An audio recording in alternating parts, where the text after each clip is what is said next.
Mga interesadong balita ngayon, Greg Popovich may problema na sa kalusugan. LaMelo Ball may mga senyalis sa pagiging superstar. Parang panahon na ngayon ng Cleveland Cavaliers, wala pang talo. At Jordan Poole at Draymond Green, parang presko pa ang masamang alaala. JP at Curry nagpalitan ng putok. Tago ang lahat. Kung gusto nyo ng matibay na basketball shoes, Curry shoes, mabibili lamang sa halagang $2,499. I-click lamang ang link sa comment section.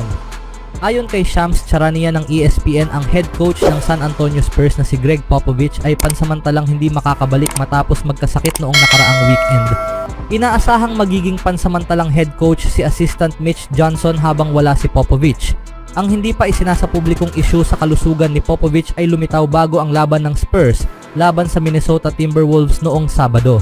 Inanunsyo ng team na si Popovich na may edad 75 ay hindi makakapag-coach ng laro at si Mitch Johnson ang magta-take over sa posisyon bilang head coach. Si Johnson na inabisuhan 2 oras at kalahati bago ang laro na siya ang magiging acting head coach ay nagsabi sa media na si Popovich ay hindi lang maganda ang pakiramdam. Nanalo ang Spurs laban sa Wolves 113-103 at pinuri ng veteranong si Paul ang naging pagganap ni Johnson sa sideline. Si Mitch ay gumawa ng mahusay na trabaho, sabi ni Paul matapos ang panalo ng Sabado. Sa tingin ko, ang buong coaching staff ay nagpakita ng husay. Sa liga na ito, may mga nangyayari palagi at tulad ng sa mga manlalaro, palaging may handang pumalit. Kaya saludo kay Mitch, mahusay ang trabaho niya ngayong gabi. Si Popovich ay nasa kanyang ika-29 na season kasama ang Spurs na siya rin ang pinakamatagal ng head coach sa liga. Nangunguna siya sa NBA sa dami ng panalo na may 1,391 career wins at karagdagan pang 170 wins in postseason. Nakapag-coach na rin siya ng 5 koponan patungo sa mga kampyonato ng NBA. Anong masasabi niyo mga kaibigan? Sa ibang balita naman, ang point guard ng Charlotte Hornets na si LaMelo Ball ay nagpapakita ng matinding laro sa unang 6 na laban ng season 2024-25 season matapos niyang mapaliban ng mahigit 3 buwan noong nakaraang season dahil sa patuloy na iniindang mga ankle injury. Nagpapakita ng mataas at epektibong scoring, si Ball ay may average na 32 punto bawat laro na pang-4 sa NBA sa likod lamang nina Anthony Davis, Giannis Antetokounmpo at Jason Tatum. Siya ay may shooting percentage na 30.2 points per game, 47% from the field and 40% from 3-point range at nagpapakita ng husay sa pagpasok ng mahihirap na shooting. Natuklasan ni Sam Perley ng Hornets.com ang isang kahangahangang estadistika pagkatapos ng pagkatalo ng koponan sa Boston Celtics nitong Sabado. Si LaMelo Ball ay naging pangalawang manlalaro sa kasaysayan ng NBA na nakagawa ng 30 o higit pang 3-pointers sa unang 6 na laro ng regular season.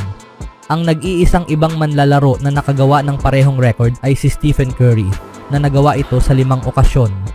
Nakapasok si Ball nang hindi bababa sa 4 na 3-pointers sa 5 sa unang 6 na laro, kabilang ang career high na 9 na 3-pointers sa ikalawang laro ng season laban sa Atlanta Hawks. Magbabalik aksyon sina LaMelo at ang Hornets sa Martes ng araw para harapin ang Minnesota Timberwolves. Anong masasabi niyo mga kaibigan kay LaMelo Ball? Para naman sa umaangat na franchise, ang Cleveland Cavaliers para sa 2024-25 NBA season ay opisyal nang naging ika-13 team mula noong year 2000 na nagsimula ang season na may 7-0 record. Ang huling team na nakapagtala ng ganitong panimula ay ang Milwaukee Bucks noong 2022-23 season. Ang Cavaliers ay isang panalo na lang ang layo mula sa pagtapatan ng kanilang pinakamagandang simula sa kasaysayan ng franchise.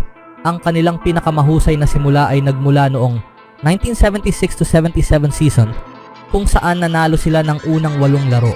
Ibig sabihin, kahit noong panahon ni LeBron James ay hindi nila naabot ang 7 sunod na panalo sa simula ng season. Talagang malakas ang opensa ng Cavaliers ngayon.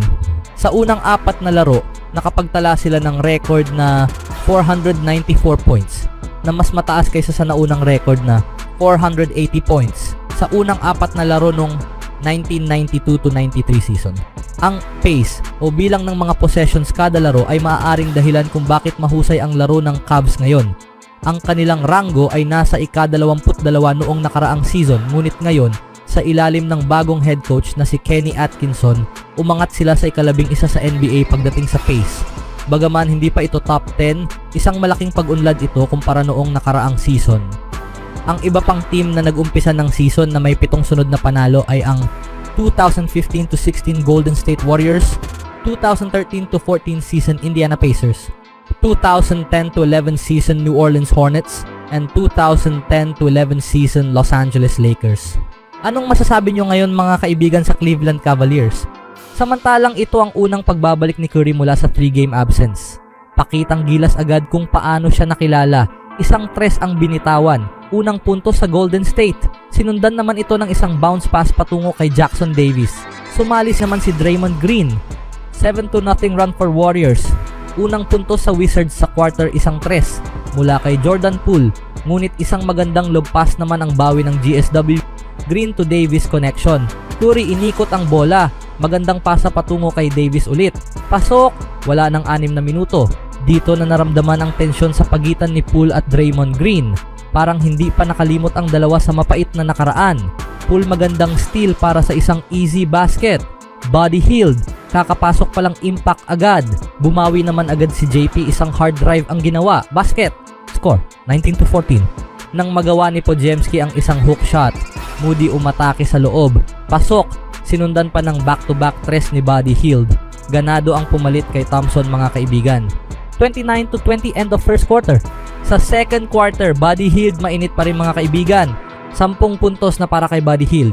Slow-mo, magandang pasa sa ilalim patungo kay Kuminga. Basket, JK, pumuste, nag-ala Kobe Bryant. Wizards bumabawi, Kispert umatake. Pasok, Curry ibinalik sa laro, tumira ng tres, mintis, pero halimaw si Payton. Curry ulit umatake sa loob, mintis, sinagip ni Jackson Davis, kasama ang magandang pasa ni Gary para sa isang easy dunk. Jordan Poole bullet pass, basket. Curry, maalat pa rin, tinapos ni Draymond at may kasamang and one. Score, 39-48 dahil sa magandang steal ni Poole. 10 segundo ang natitira sa ikalawang quarter. Sagutan ng tres, JP mula sa long range. Bumawi naman si Curry para tapusin ang first half sa 51-45. Sa third quarter, Buddy Hield ulit. Isang tres ang pinakawalan. 3 for 6 from 3 for Hield. Sar, dumakdak. Score 65-55. 6:38 minutes in third quarter. Magandang baseline splash ang ginawa ni Kuminga mula kay Green. Curry iniwan sa labas. No look shot. Pero sinigurado ang tres. Green, Curry at GP2 nagpakita ulit ng magandang chemistry. Basket, Jordan Poole hindi sumusuko, umatake sa loob, pasok. Ngunit isang magandang layup ang bawi ni Curry. Lumaki ang kalamangan ng Warriors nang magawa ni Hield ang isang hard drive and one. Curry agresibo, hook shot, pasok. Curry ulit, baseline jumper, basket. Kevon Looney nagparamdam, isang layup ang nagawa. Bumaba ang kalamangan ng Warriors sa 10 sa 2 puntos ni Valanciunas. Ngunit matindi ang bawi dahil isang step back tres ang ginawa Curry. Score 93-81 end of third quarter. Sa last quarter, Moody nag-drive and one. Kuminga umatake, tumigil sa gitna. Fall away, basket. Wala nang 7 minuto. Waters nagparamdam. Isang tres ang ginawa. Pakitang gilas naman ng rookie na ito. Kay Sean George gumuhit sa ere. 20 points for the rookie. Wala nang 5 minuto. Slow-mo, gumalaw na. Isang dunk ang ginawa. Green for 3, basket. 17 points for Draymond Green. Chemistry muli ang naipakita ng Warriors. Curry dinala ang bola, ipinasa kay Green, tinapos ni Jackson Davis. 2 minuto ang natitira sa last quarter. Magandang off the window ang ginawa ni Jordan Poole. Score, bumaba sa 121-112 sa isang fast break dunk mula sa rookie na si Alex Sarr. Ngunit sa huli, panalo pa rin ang Warriors, leading by Stephen Curry, 24 points, Buddy Hield 18 points, at Jordan Poole, 24 points for Wizards. Always do it on my own, so I gotta get through it. And the only thing I know is to love what I'm doing. Never give up, never slow, till I finally prove it. Never listen to the no's, I just wanna keep moving. Keep my head up when I act, head up, that's a fact. Never looking back, I'ma keep myself on track.